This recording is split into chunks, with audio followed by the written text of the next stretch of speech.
Career satisfaction from within. Find and follow your true calling or get more satisfaction from what you do by Christopher R. Edgar. Chapter 2. Let go of your resistance. To illustrate the idea of inner resistance, I'll tell you a story about my life to which you will probably relate. For most of my life, I felt like part of me was pushing against my efforts to accomplish my goals. Whether I was at school studying, in my office working on some document in my old job, or preparing articles for publication, there was a persistent feeling that I had to drag myself, kicking and screaming through my tasks. After a little while doing any structured activity, my attention would start drifting, tension would start building in my head, and I would find it increasingly difficult to get my work done. Part of me, it seemed, just didn't want to do anything at all. It took a lot of introspection just to realize that this sensation came up no matter what I was trying to do. For much of my working life, I just assumed part of me was resisting my efforts because the particular work I was doing was difficult or boring. Eventually, I recognized that my inner resistance had followed me all my life. My own mind was the source of a boredom and frustration I felt, not the specifics of my work.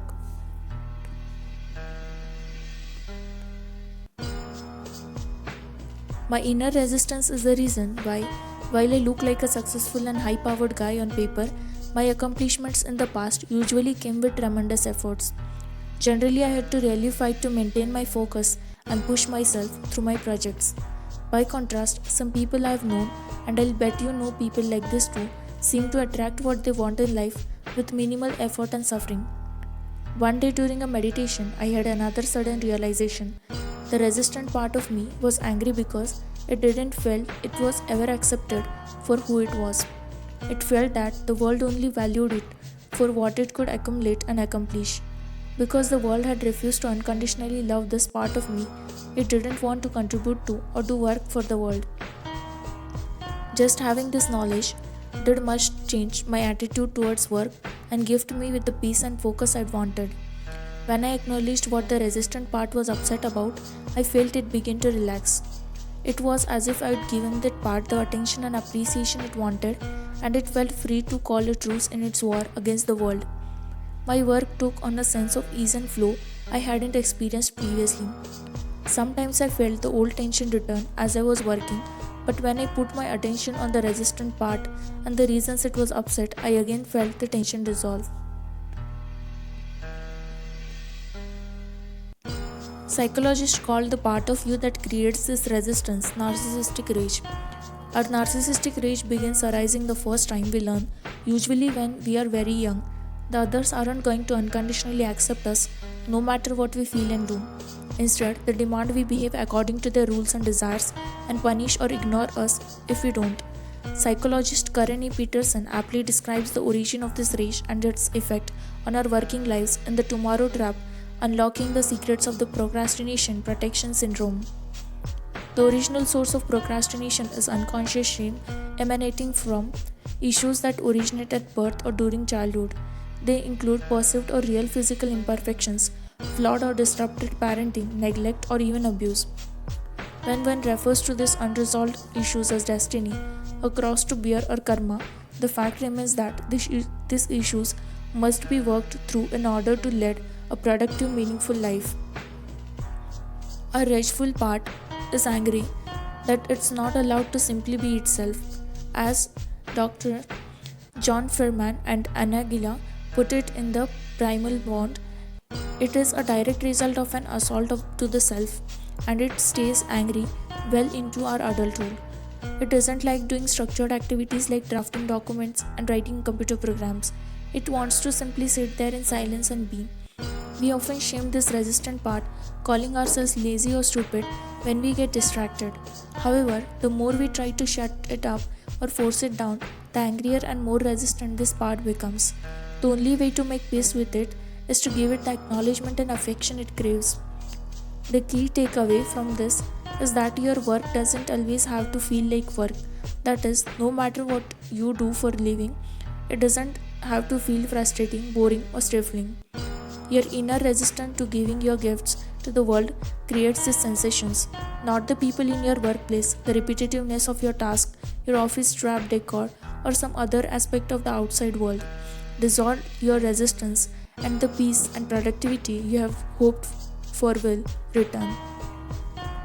The other side of the coin, of course, is that changing your outer circumstances, how much money you make, the people you work with, the task you do, and so on, won't do much for your long term career satisfaction if part of you is locked in a struggle against the world.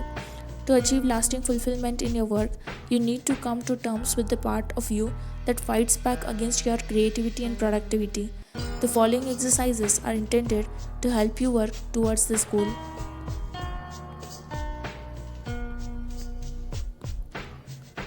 Exercise 1. Your resistance touches everything. Take a few moments to reflect on your working life and all the career and educational settings you have experienced. Put your focus on what you did the majority of the time in its setting rather than the temporary highs and lows created by rare events, promotions, pay raises, crises, and so on. Most of the time, regardless of the environment you were in, you were probably doing one or two specific tasks. See if you can recall how you felt in each environment as you went through your normal routine. For instance, when I was a lawyer, I spent the bulk of my time drafting documents in my office. When something positive or negative happened in a case, I'd feel a fleeting sense of excitement and despair.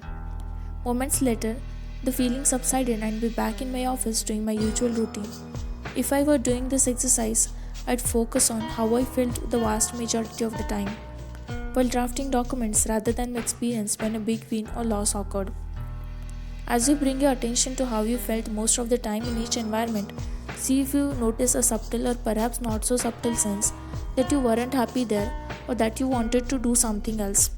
Perhaps you notice a sense that you were struggling to stay focused even while fully awake, or an anger at others for making you do repetitive, uninteresting work. Maybe it was a sudden fatigue that hit you out of nowhere when you sat down to do what you did for a living.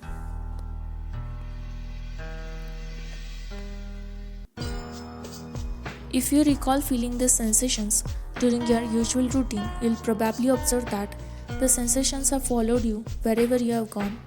No matter what career path you have taken, and no matter how lucrative, glamorous, or fascinating that path may look to the world, your inner resistance has made your work feel like a cure.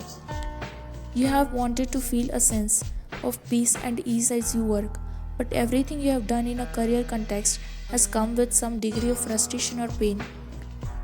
At the outset, this may sound depressing.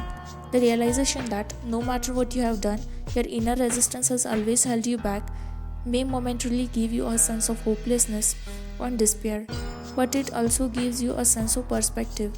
You now know what the problem was. It wasn't about the activities you have done or what your work environment was like. The obstacle you have faced is within you. You don't have to go somewhere else or make an effort to achieve or accumulate more to remove the obstacle. You simply need to let go of it. As spiritual teacher Michael Brown aptly puts it, in the presence process, it is pointless meddling with the physical circumstances of our outer life to effect real change to the quality of our experiences. The uncomfortable physical circumstances of our life right now are the physical manifestation of the emotional ghost of the past. The following exercise helps you through this process of letting go.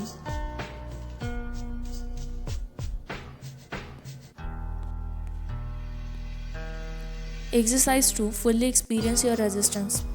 Our usual response when we find part of us resisting what we are trying to do is to either procrastinate by turning our attention to some frivolous activity like checking email or pacing around, or criticize ourselves as lazy or unfocused.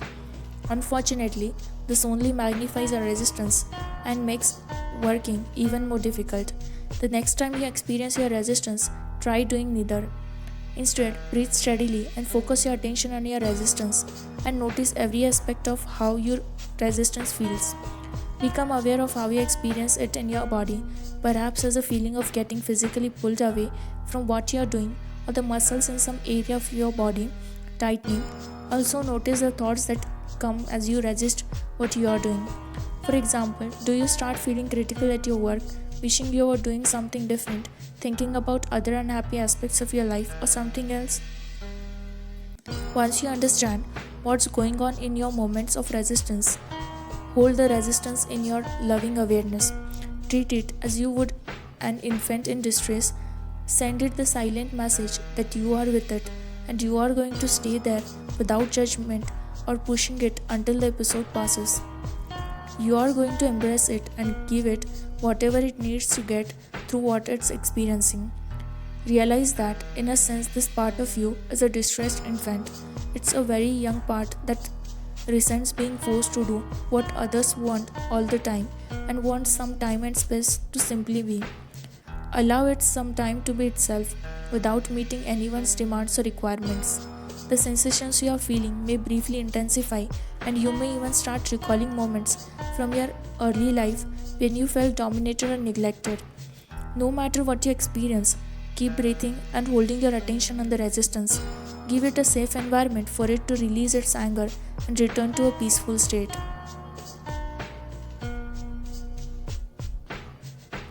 The intensity you may experience is a form of suffering, but it is conscious suffering, that is, suffering that dissipates your resistance to giving your gifts through loving awareness. As Richard Moss describes the process of conscious suffering, the path to awakening consciousness is a path of conscious relationship to everything we think and feel.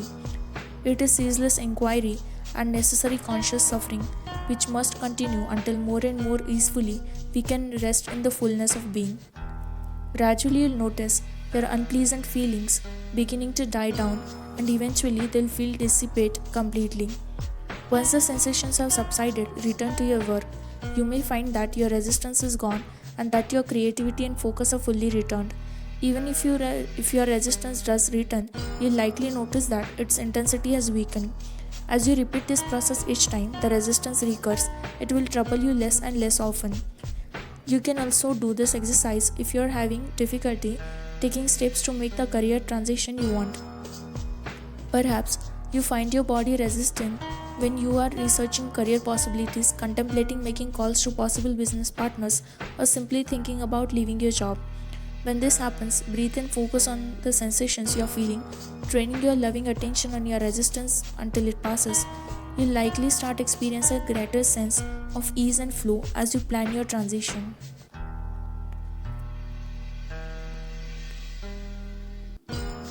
Exercise 3. You are not your resistance. As painful as it is when part of us seems intent on keeping us from achieving our goals, we often get into the habit of thinking our resistance is part of who we are and even taking pride in it. Some people feel the beliefs that prevent them from getting what they want and the suffering they create by buying into them make them realistic, hardworking, or virtuous people. For example, you have probably met people who proudly tell you, "Nothing has ever come easy to me. I have busted my hump to get everything I have." Others talk about things they supposedly can't do, and you can tell instantly that they derive an identity from their lack of talent in some area. Their belief that they can't do something gives them a sense of who they are.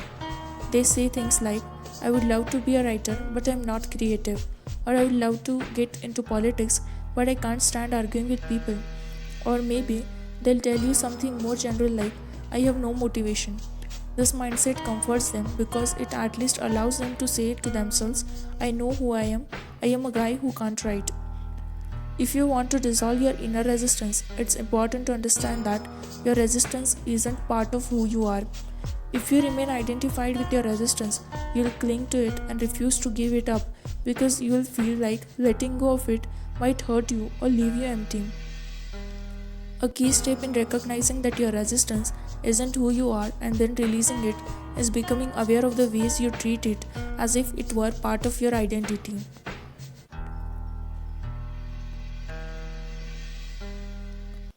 As you go through your day, notice when you start telling others you can't get something you want. Notice the moments where you get a feeling of pleasure or security from saying you can't accomplish something. For instance, some people like to make self-deprecating jokes about their lack of creativity or productivity. Others like to complain about how they don't have time to complete all the projects they're assigned or how they're forced to do tasks for which they don't have the experience or skill. Similarly, some like to discourage others from pursuing what they want, telling them things like, So many other businesses are doing what you want to do, and you'd be throwing your life away if you tried that. Often, just paying attention to how you identify with your supposed weaknesses and failings does much help you overcome these blocks.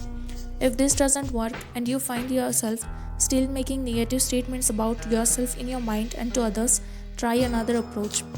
First, get a clear idea of the inadequacies you see as part of who you are. For instance, perhaps you think you're uncreative, unproductive, unsociable, or something else. Then find a quiet place to sit alone for a few minutes and ponder this question: who were you before you drew these conclusions about yourself?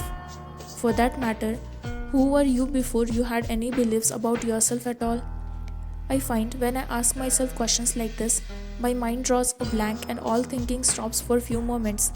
At first, the feeling of emptiness I experienced in the state was unnerving because it had me wondering if I knew anything about who and what I truly was.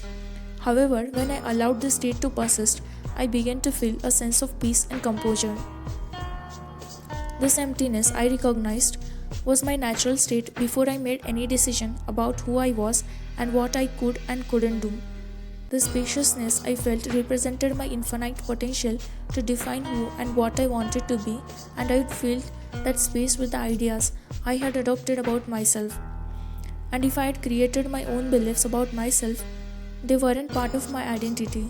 In my deepest essence, I am the creator and believer of my beliefs, not the beliefs themselves.